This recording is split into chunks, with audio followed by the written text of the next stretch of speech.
ഗുരുദേവന്റെ ജന്മദിനം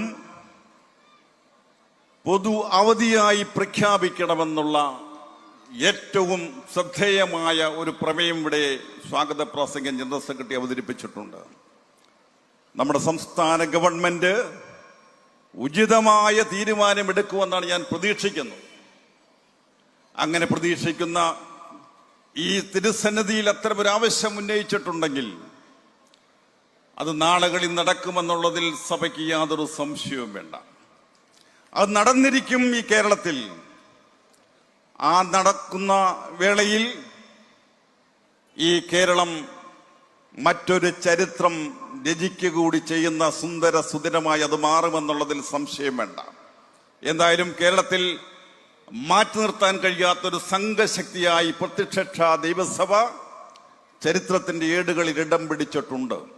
ഇന്ന് കേരളത്തിൽ മാത്രമല്ല, മറ്റു സംസ്ഥാനങ്ങളിൽ ദേശീയതലങ്ങളിൽ പോലും ശ്രദ്ധിക്കപ്പെടുന്ന ഒരാഘോഷ പരിപാടിയായി ശ്രീകുമാര ഗുരുദേവന്റെ 148ാമത് ജന്മദിനാഘോഷം മാറിയിട്ടുണ്ട് എന്നുള്ളതിൽ യാതൊരു തർക്കമില്ല. അതുകൊണ്ട് തന്നെ തെക്കും വടക്കും പടിഞ്ഞാറും വെറ്റും വിലയ്ക്കും വാങ്ങിപ്പോയ പ്രിയപ്പെട്ട നമ്മുടെ പൂർവ്വപിതാക്കന്മാർ, അവരുടെ സന്തത സഹചാരികൾ, അവരുടെ കൂട്ടം കൂടപ്പറപ്പുകൾ ഒന്നിച്ചു കൂടുന്ന ഈ നല്ല ദിനത്തിൽ ശ്രീകുമാര ഗുരുദേവന്റെ ജന്മദിനാഘോഷം ഏറെ പവിത്രമായിരിക്കുന്നു, ഏറെ ആത്മീയമായിരിക്കുന്നു. അതുകൊണ്ട് തന്നെ ഗുരുദേവന്റെ ചിന്തകൾ, ആ ആത്മീയ ചിന്തകൾക്ക് വലിയ പ്രാധാന്യം കൊടുക്കേണ്ട ഒരു കാലഘട്ടമാണ് നാം ഇന്ന് ജീവിച്ചിരിക്കുന്നത്. ഗുരുദേവന്റെ ആശയങ്ങൾ പ്രചരിപ്പിക്കുന്നതോടൊപ്പം തന്നെ അദ്ദേഹം ഏറ്റവും കൂടുതൽ ഒരു ജനതയ്ക്ക് വേണ്ടി കണ്ണീരൊഴുക്കിയ മഹാഗുരുദേവനായിരുന്നു. തൻ്റെ ജനത അടിമ ജനതയോർത്ത് വിലപിച്ച ഒരു വലിയ മനുഷ്യൻ.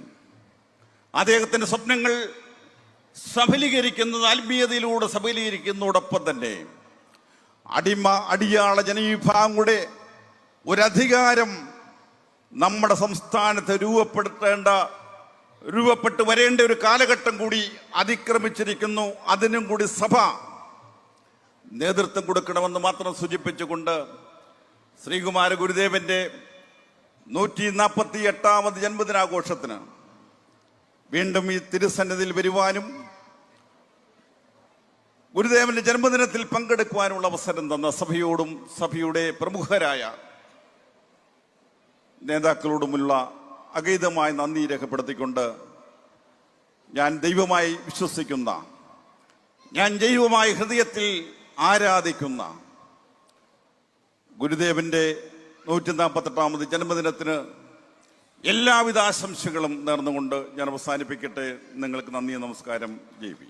നിങ്ങളുടെ അടുത്തുള്ള സൂപ്പർ മാർക്കറ്റിൽ നിന്നും എന്തെങ്കിലും വാങ്ങിക്കാതെ ഫ്ലേവർ ഓയുടെ കറി പൗഡേഴ്സ്, മില്ലറ്റ് ഫുഡ്സ്, സ്പൈസസ് തന്നെ ചോദിച്ചു വാങ്ങും. പിന്നെ കേരളത്തിൽ മാത്രമല്ല, UK-യിലും UAE-യിലും ഫ്ലേവർ ഓയുടെ പ്രോഡക്ട്സ് ലഭ്യമാണ്. നിങ്ങളുടെ ആരോഗ്യം നിങ്ങളുടെ തിരഞ്ഞെടുപ്പിനെ ഡിപ്പെൻഡ് ചെയ്തിട്ടാണ്. സോ നല്ലത് തിരഞ്ഞെടുക്കും, നല്ലത് കഴിക്കും.